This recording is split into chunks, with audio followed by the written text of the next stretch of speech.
ব্যস্ততা ছেড়ে এবার আদালতের কাঠগড়ায় নিজের লড়াইয়ে নামলেন বলিউড তারকা কার্তিক আরিয়ান। হঠাৎ এই আইনি পদক্ষেপে চমকে গেছেন ভক্তরা। কি এমন ঘটলো যে পর্দার নায়ককে নেমে আসতে হলো বাস্তবের লড়াইয়ে?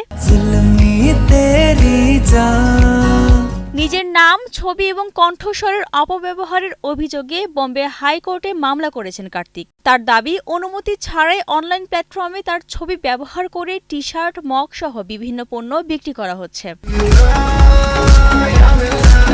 শুধু তাই নয়, কৃত্রিম বুদ্ধিমত্তা বা এআই প্রযুক্তি ব্যবহার করে তৈরি করা হচ্ছে তার ডিপফেক ভিডিও, যা ব্যবহার হচ্ছে বিজ্ঞাপনেও। এই ঘটনাগুলোকে তিনি নিজের গোপনীয়তা ও ব্যক্তিগত অধিকারের সরাসরি লঙ্ঘন হিসেবে দেখছেন।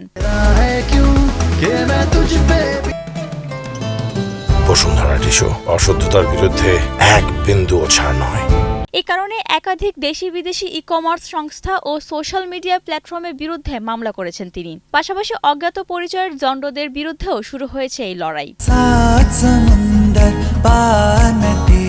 কার্তিক আদালতের কাছে স্থায়ী নিষেধাজ্ঞা চেয়েছেন, যাতে ভবিষ্যতে তার নাম, ছবি বা কণ্ঠস্বর কেউ বাণিজ্যিকভাবে ব্যবহার করতে না পারে। একই সঙ্গে এসব কন্টেন্ট দ্রুত সরিয়ে ফেলা এবং জড়িতদের পরিচয় প্রকাশের দাবিও জানিয়েছেন তিনি।